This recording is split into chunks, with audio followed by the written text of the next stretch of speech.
This man here was just indicted with Trump for trying to overthrow the 2020 election. And he also worked directly on Andrew Scheer's campaign with the Conservative Party. And he was the assistant chairman of the International Democratic Union, an organization headed by Stephen Harper. So there are direct ties between the Conservative Party of Canada, Stephen Harper, our former prime minister, and the attempt to overthrow the 2020 American election. Like also, why were Americans even at the Freedom Convoy? Specifically Americans who attempted to overthrow their own government. And let's not let Harper get off easy. His IDC organization has connections to anti-democratic leaders all over the world, including Viktor Orban in Hungary. And I guess Harper was just so embarrassed of Mike Roman getting indicted that he just deleted him off the website. But don't worry, that's what internet archives are for. Mike Roman, assistant chairman. Roman also headed up an intelligence gathering operation for the Koch brothers, with the goal being to gather intelligence on liberal opponents of conservative policies. Sounds like a stand-up dude who is not scummy at all and could never get up to anything slightly illegal, especially not overthrowing a government, with him describing his own blog as being dedicated to fraud, cheating, dirty tricks, absurdity, and other election news.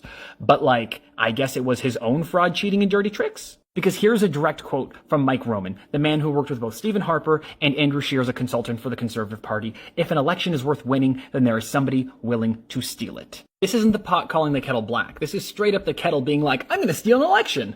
Now, I want to make something clear. In no way can we connect Mike Roman to Pierre Poilievre. So unless there is evidence of that connection, don't go making connections that aren't there. But for now, all we know for sure is that somebody who has been indicted in Georgia with Trump for attempts to overthrow the American election has previously worked for the Conservative Party as a consultant and worked with our former prime minister in his organization that attempts to influence politics globally.